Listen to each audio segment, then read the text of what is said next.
শ্রোতা ভাই বোন, অনেকেই জীবনে বহুবার অথবা এক বা একাধিকবার শয়তানের প্ররোচনায় প্ররোচিত হয়ে জেনায় লিপ্ত হয়েছেন। অনেক ভাই বোন বিভিন্ন সময় আমাদের কাছে প্রশ্ন করেন যে আমরা কিভাবে আল্লাহ সুবহানাহু ওয়া তাআলার কাছে তওবা করব,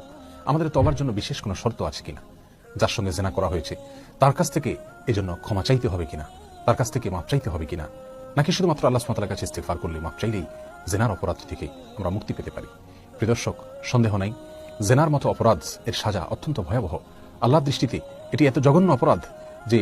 জেনার শাস্তি কখনো কখনো মৃত্যুদণ্ড পর্যন্ত আল্লাহ সুবহানাহু ওয়া তাআলা ধার্য করে দিয়েছেন। রজমের মতো কঠিন শাস্তি আল্লাহ সুবহানাহু ওয়া তাআলা আরোপ করেছেন জেনার জন্য কোনো ক্ষেত্রে, অর্থাৎ কোনো ক্ষেত্রে জেনা এটা মানুষ হত্যা করার মতো অপরাধ। এই অপরাধে যদি আমাদের জীবনে কেউ আমরা লিপ্ত হয়ে থাকি, আল্লাহ মাফ করুন, এক বা একাধিকবার যদি কেউ জেনা করে থাকেন, তাহলে সেক্ষেত্রে সেই জেনা থেকে তওবার জন্য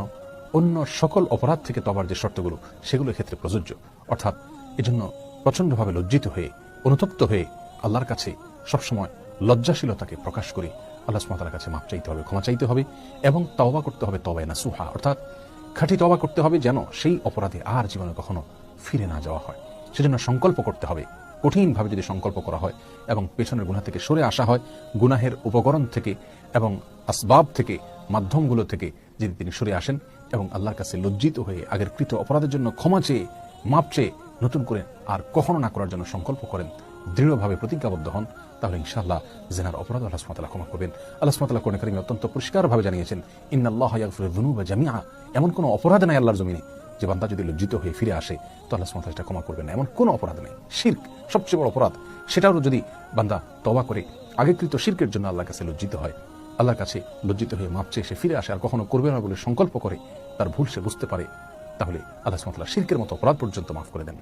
অতএব শিরকের মতোই জেনা সহ অন্য সমস্ত অপরাধ থেকে বান্দা যখন কায়মনোবাক্যে আল্লাহর কাছে ইস্তেগফার করে, আগের কৃত অপরাধের জন্য আল্লাহর কাছে লজ্জিত হয়ে ভুল স্বীকার করে, ক্ষমা চেয়ে নতুন করে জীবন গড়বার জন্য সংকল্প করে আর কখনো করবে না বলে দৃঢ় প্রতিজ্ঞা করে, আল্লাহ সুবহানাহু ওয়া তাআলা বান্দার সে তওবা কবুল করেন। নবী আলাইহিস সালাম বলেছেন, ইন্নাল্লাহা ইয়াকবালু তাওবাতাল আবদি মা লাম ইউগারগির, বান্দার একবারে মৃত্যুর কাছাকাছি যাওয়ার আগ পর্যন্ত আল্লাহ সুবহানাহু ওয়া তাআলা বান্দার তওবা কবুল করেন। অতএব জীবনে যদি বারবারও জেনা হয়ে থাকে, বহুবার জেনা হয়ে থাকে, আল্লাহ সুবহানাহু ওয়া তাআলার কাছে খাঁটি অন্তর থেকে যদি তওবা করা হয়, লজ্জাশীলতার সাথে ইস্তেগফার করা হয় এবং ফিরে আসা হয়, আর কখনো সেটা না করার জন্য প্রতিজ্ঞা করা হয়, তো ইনশাআল্লাহ আল্লাহ সুবহানাহু ওয়া তাআলা তওবা কবুল করবেন। প্রিয় দর্শক, এক্ষেত্রে যার সঙ্গে জেনা করা হয়েছে তার কাছ থেকে ক্ষমা চাওয়া এটি শর্ত নয়। আল্লাহ সুবহানাহু ওয়া তাআলার কাছে ক্ষমা চাইলেই চলবে, যদি সেই জেনা বিশেষ করে উভয় পক্ষের সম্মতিতে হয়ে থাকে। অনেক উলামা ইকরাম বলেছেন, যদি কাউকে বলপূর্বকভাবে কার সঙ্গে জেনা করা হয়, দর্শন করা হয়ে থাকে, সেক্ষেত্রে তার কাছ থেকে ক্ষমা চাইতে হবে, মাফ চাইতে হবে এবং সেক্ষেত্রে তার কাছ থেকে মাফ আদায় না করে নিতে পারলে, তার হক আদায় না করলে, সেক্ষেত্রে এই জেনার তওবা শুধুমাত্র আল্লাহর কাছে মাফ চাইলে তওবা